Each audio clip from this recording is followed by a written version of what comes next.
Okey, Assalamualaikum warahmatullahi wabarakatuh. Saudara sekalian, kita bertemu lagi sekali pada malam ini untuk menceritakan satu kisah yang sebenarnya berkali-kali dan mungkin anda sendiri dah pun mencubanya berkali-kali untuk menguruskan badan tapi masih lagi tidak berjaya.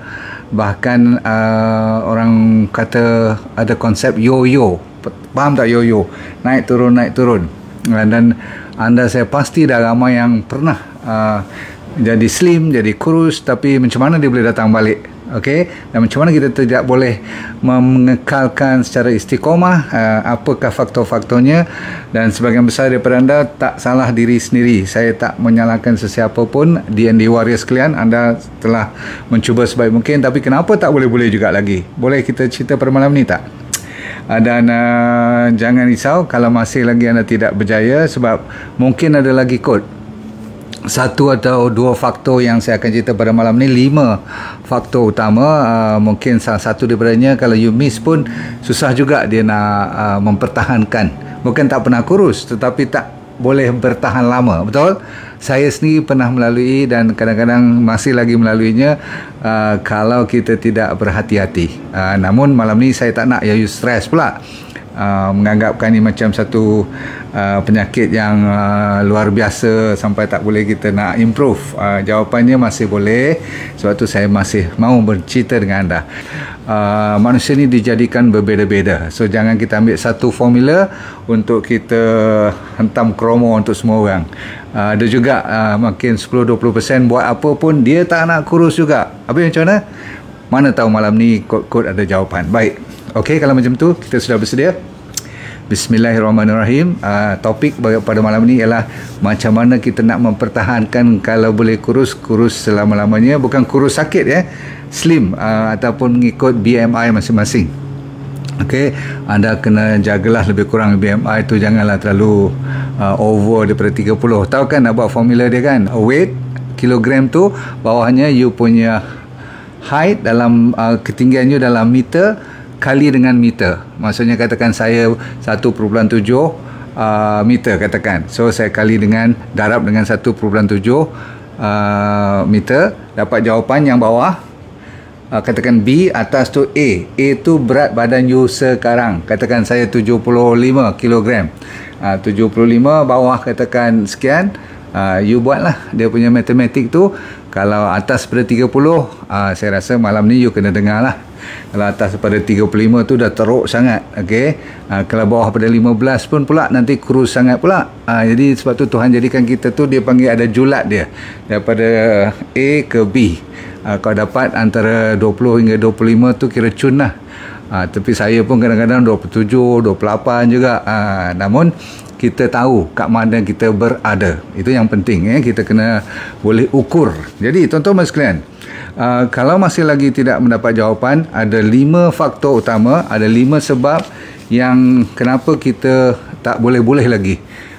Dan kalau boleh pun sekejap sangat. Nombor 1 ialah lupakan tentang kalori masuk, kalori keluar ni. Ramai yang dulu-dulu sistem yang saya mengajar pun berapa kalori masuk, berapa kalori keluar.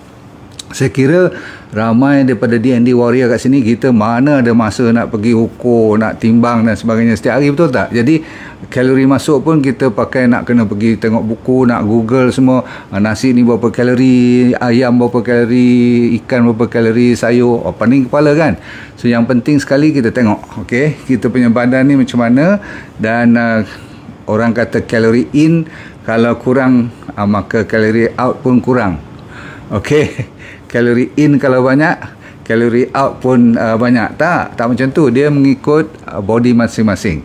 Sebab kadang-kadang kalau you diet dengan ni, siapa yang diet dah berapa puluh kali tak jadi-jadi ni, okey, setiap tahun buat resolusi, you disiplin bagus, tapi lepas 3 bulan nampak tak menjadi. Kenapa 3 bulan, 6 bulan kadang-kadang dia tak menjadi? Sebab begini. Bulan pertama bila you diet, bila you kurangkan daripada 2000 atau 2500 kalori, duk biasa makan penuh nasi, lepas tu dengan 2 ekor ikan ke, sayur ke sikit, bubur daging lagi, campur macam-macam kan. So you rasa macam you dah turun. Katakan you berjanji tahun baru ni bulan Januari you nak turun minus 500 kalori. So daripada 2000 jadi berapa?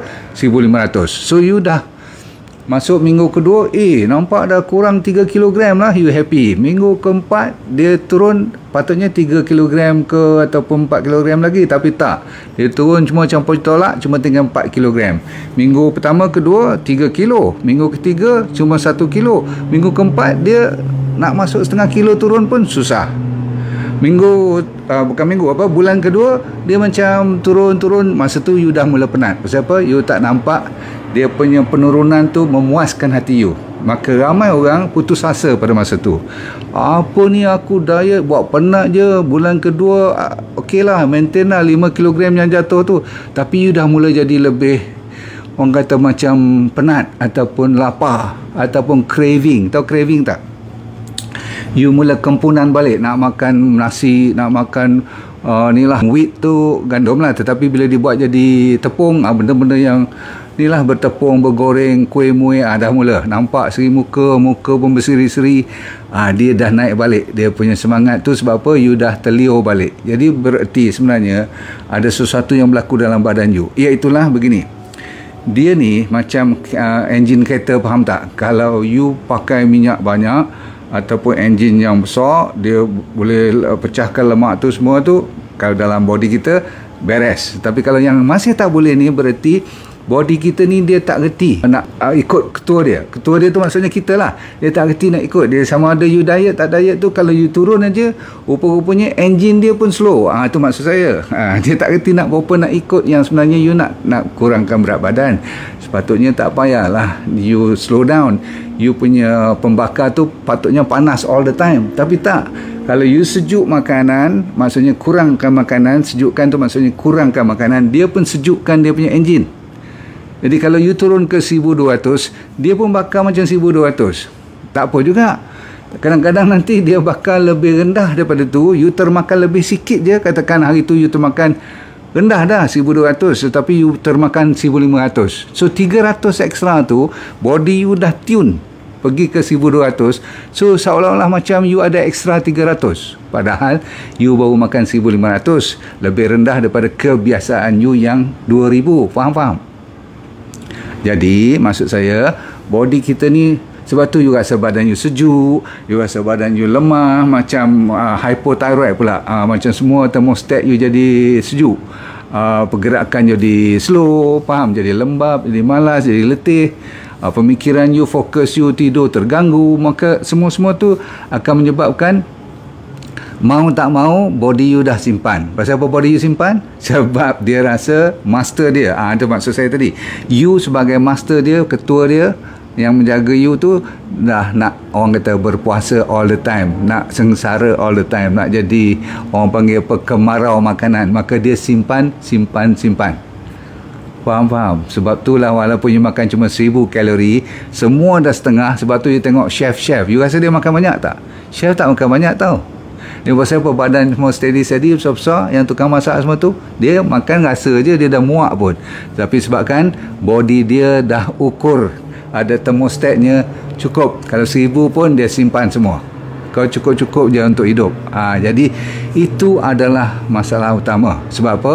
Sebab masalah yang paling penting ialah masalah hormon, bukan masalah berapa kalori you makan. Saya ulang lagi sekali. Ini dia jawapan pertama, ialah faktor pertama ialah faktor hormon. Jadi hormon kita ni, dia memainkan peranan yang penting. Faham? Okey. Dan kalau you salah makan, nombor satu, tak apa juga. You diet, tak apa juga. Tapi cara you makan tu pun tak kena nanti. Okey. Maksudnya pukul apa you makan semua tu. Jadi apabila hormon ni dah tak boleh you control dia, maksudnya walaupun you makan sikit, tetapi kadang-kadang you termakan, contohnya banyak kali ke, ataupun jenis makanan yang you ambil tu pula katakan tinggi dengan sugar, dengan gula, bahan-bahan yang dilarang, processed food, tak refined food, tak ada serat dan sebagainya. Maka bila insulin tinggi, ni hormon yang pertama you kena jaga ialah insulin lah. So, musuh utama saya nak cek, faktor pertama you cek sama ada you makan banyak benda yang mengeluarkan insulin atau tidak. Saya tak kata karbohidrat tak boleh makan tau. Saya cuma kata ada tak contoh gula, contoh tepung-tepung, contoh makanan yang memang berpulut tak apa juga kalau pulut tu kalau banyak santan, not a problem, sebab santan tu boleh tolong cover. Tetapi kalau banyak lagi nasi-nasi yang putih ataupun roti-roti, biskut, donat, benda-benda macam ni, memang you makan sikit walaupun you rasa macam baru satu ketul je seri muka tu, mulalah, faham?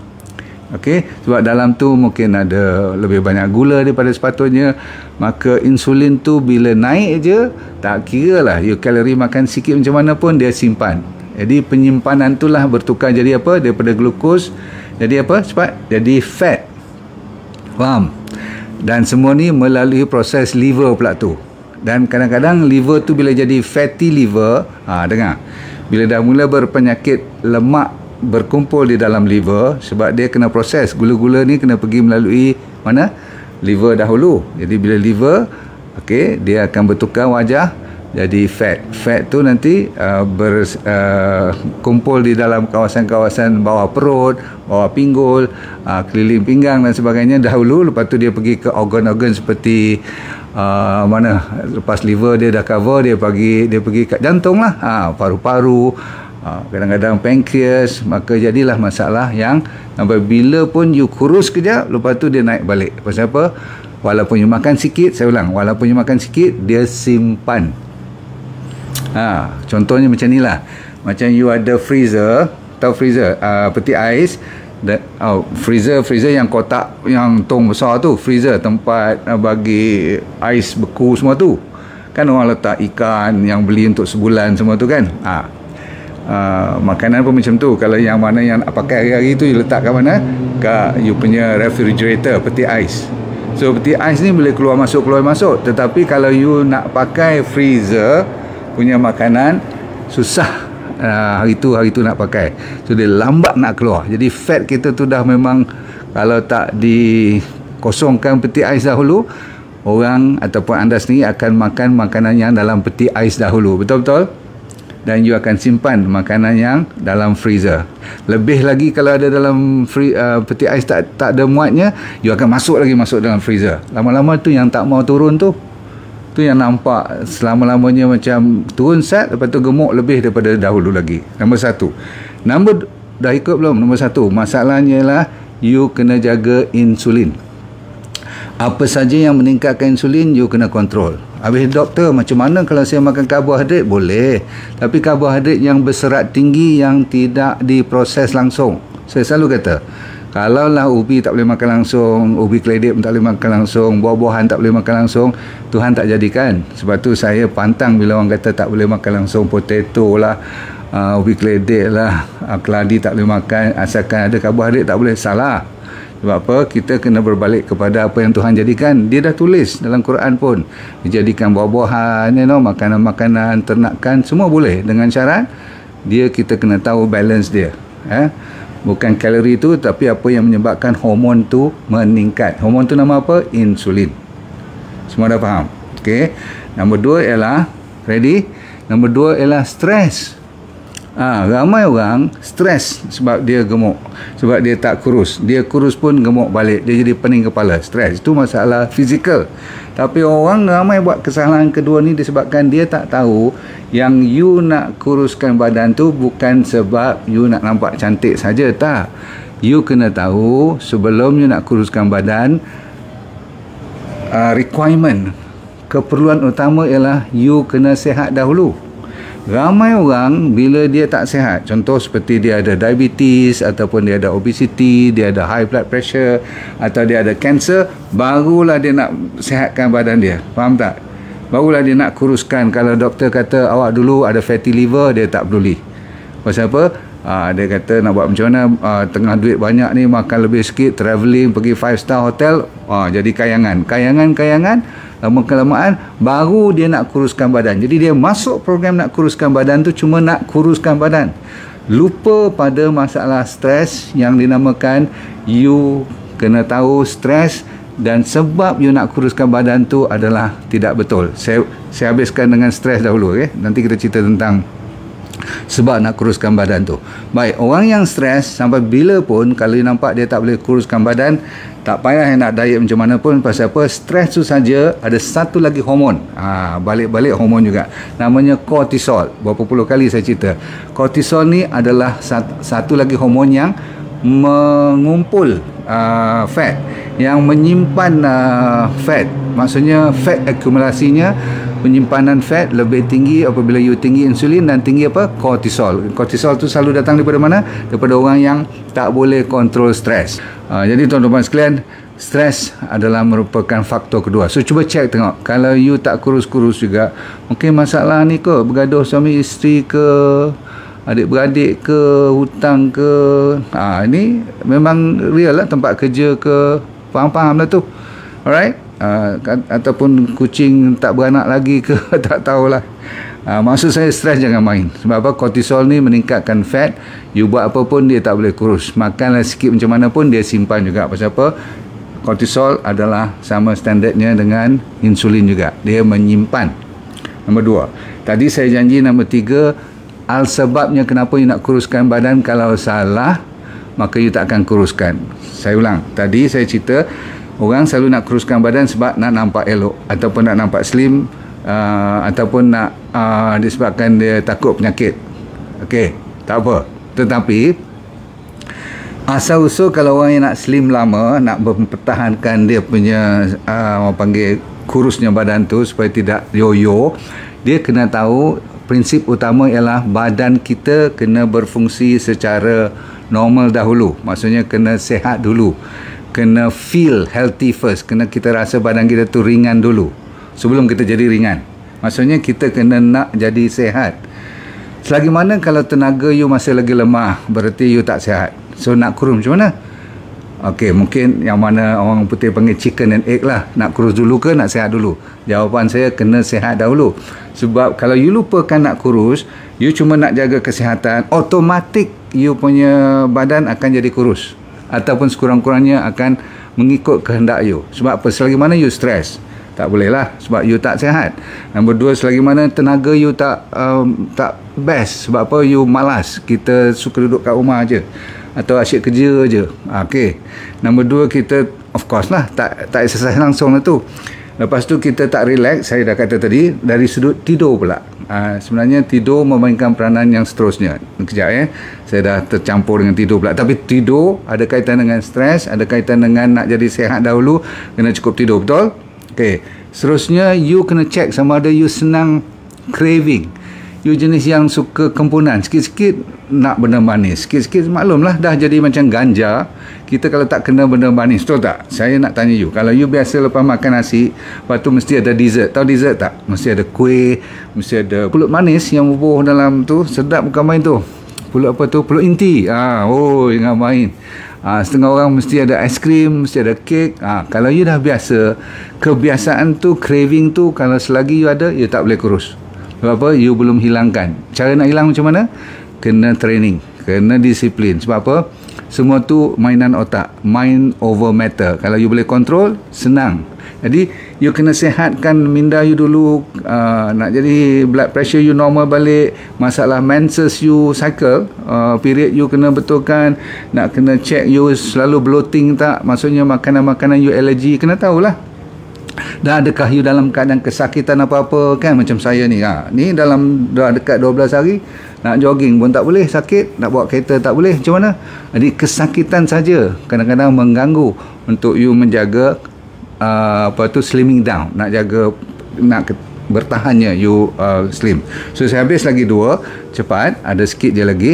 Satu lagi dinamakan sleep, tadi saya dah katakan. So sleep kena cukup. Saya dah buat topik sleep, cuba refer balik. Kalau sleep tak cukup pun tak boleh. Orang kata bagi mereka yang tak cukup melatonin, kan masa tidur keluar melatonin, masa itulah thyroid hormon berhasil untuk ada waktu untuk dia pecahkan lemak-lemak dan sebagainya. Satu lagi nama sex hormon, testosterone semua tu, okey. Estrogen semua tu masa tidur lah. Dia punya growth hormone pun meningkat masa tu. Jadi dia banyak orang kata lemak-lemak tu boleh pecah. So kalau siapa yang tak cukup tidur, rugi besar. Sebab dalam 8 jam atau 7 jam minimum tu, you boleh membantu untuk menguruskan badan. secara istiqamah tanpa you buat apa-apa. Macam kan, kalau tak sempat habis waktu malam cuma tinggal 6 jam, you nak cover lagi setengah jam, 1 jam waktu apa dia panggil kalulah tu kan, tidur sementara power nap waktu siang tu boleh, sisa apa dia panggil siesta tu. Baik, jadi last kali ialah tentang exercise yang ringan. Saya selalu kata kalau perkataan exercise ni ramai orang takut untuk nak kuruskan badan cepat. Dia orang kata kena pergi buat gym. Oh, tak semua orang ada gym, tak semua orang ada weight. So bagi saya, kalau boleh berjalan je, bergerak aja, bagi saya dah cukup. Dan bergerakkan tu sama dengan kita main belayan kasih sayang tu yang saya ajar 2-3 malam lepas. Cuba you mainkan balik. Sebab apabila you tenang, body you happy, you tidak rasa resah gelisah, you lebih boleh bertahan lama, dan cara you jadi hungry, lapar pun berkurangan. Sebab apa? Bila orang yang happy, bila dia keluar endorfin dia masa dia berjalan, ingat saya cerita endorfin, masa you buat tu semua tu keluar apa? Keluar endorfin juga, okey, untuk bagi tenang, bagi senyum dan sebagainya, maka you akan lebih senang bertahan, tak kurus sekejap, lepas tu gemuk balik lebih pada dulu. Okey, kita habis dengan ujung-ujung sekali. Jangan lupa kepada yang paling penting, make sure makanan you tu betul. Okay, make sure you banyakkan saya dah cerita D&D diet tu dah okay. Cuma kalau boleh, kalau siapa yang boleh tahan kuat sikit, jangan lupa Isnin dengan Khamis puasa boleh.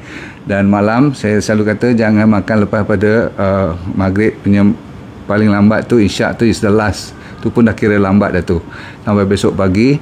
Dan kalau boleh cuma 1 atau 2 kali sehari lah makan besar. Kalau betul-betul nak kurus cepat, you tinggalkan tengah hari tu, makan sedikit pagi, ikut buah-buahan semua tu, formula saya bagi. Dan malam banyakkan sayur-sayuran, biar sampai kenyang, tak usah tengok kalori. Ambil je brokoli, cauliflower, cabbage, bubur kacang, buatlah. Saya suka bubur kacang kuda, apa tu, avocado. Okay, ambil buah-buah, sayur-sayur, salad, kangkung, bayam, semua buat. Anda dah pandai semua tu.